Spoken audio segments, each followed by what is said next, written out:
Heat? Exhaust. Exhaust. Okay, so you got to be a little bit careful. There's all these, diesel kind of camping heaters out there these days. Most of us aren't carrying those because we're not going camping. I've seen, we had a recovery just a couple weeks ago. They were keeping themselves warm with those little buddy heaters that run off propane. Those are not for inside your car. No. Okay, so I was actually a little concerned because they're like, oh, we're keeping warm with the buddy heater. And I was like, you're going to kill yourselves. So be a little bit careful about that. Candle. Candle. Candle goes for just sheltering outside. We'll talk about that in a little bit. But a candle, that little BTU right there, will increase the temperature in your car 10 or 20 degrees. Just a candle. Okay. If you're getting really cold, I carry a wool blanket in here and I wrap myself in it because I can tent myself. That candle inside that tented blanket, I can get up to like 50 degrees in sub-zero temperature just sitting there with the candle. Okay, so that's really good.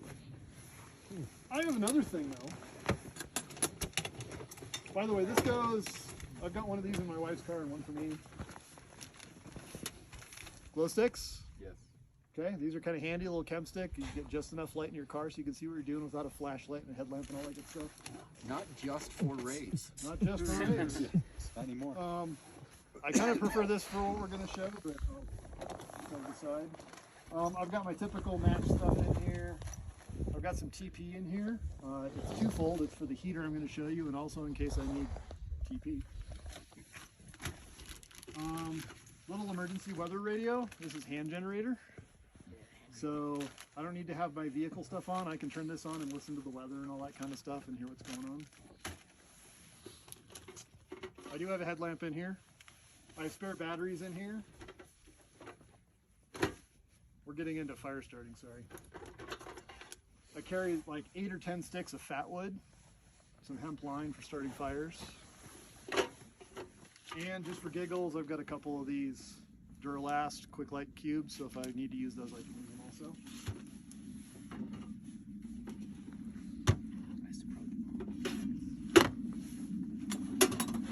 And the fun part.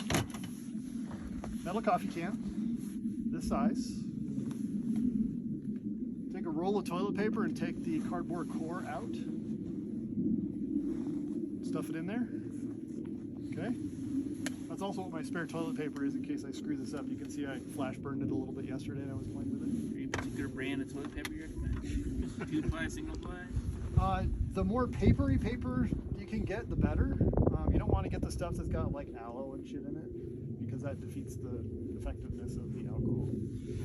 Alcohol, 70%. 90%, big flame, burn fast. 70%, small flame, burn longer. Okay? Doesn't take much. You're literally just going to coat the top of this.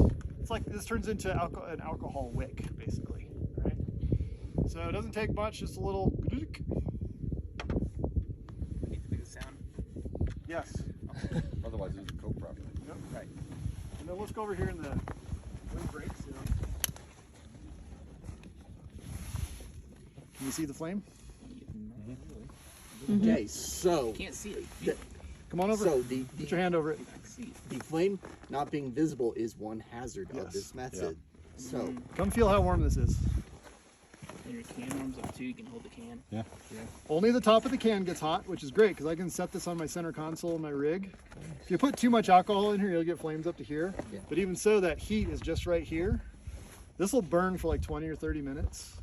And it'll heat up your vehicle by 10 or 20 degrees. And then when it goes out, a little more alcohol. Okay. Does it burn all the way down, or it'll stop after the alcohol's gone?